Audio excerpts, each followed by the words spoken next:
Hello, my name is Joshua Morrison, an investment analyst here at True Potential. Today I'm going to discuss two key stories that dominated headlines last week. The primary refers to an apparent breakdown in trade relations between China and the USA, whilst the second follows up on a story we covered several weeks ago, this being Japan's economic performance following the abdication of the former emperor in favour of his son. Firstly, with reference to the trade war, a deadline passed on Friday for the two countries to reach a trade agreement.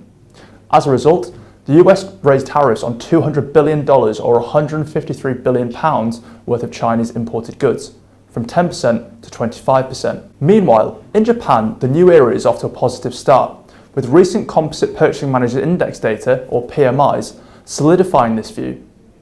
Data released earlier this week indicated that Japan's manufacturing PMI rose to 50.2 in April from March's figure of 49.2, placing it modestly back within expansionary territory.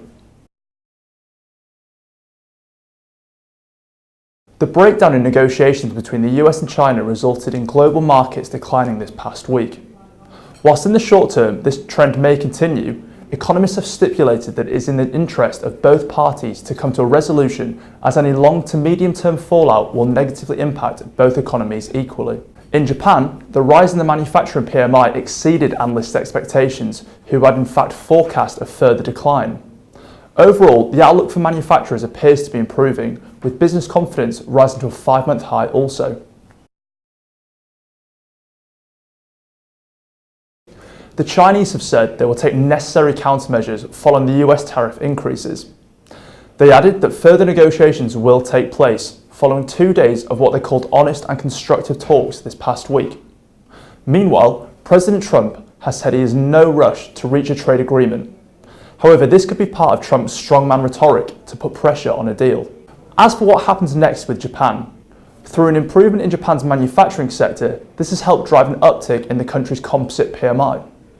These act as an integral barometer to the market performance, and a resurgence in these metrics will be a positive sign to investors of Japan's future attractiveness as we progress through this new era. Subscribe to our YouTube channel to ensure you don't miss out on any future weekly updates. Thank you for watching.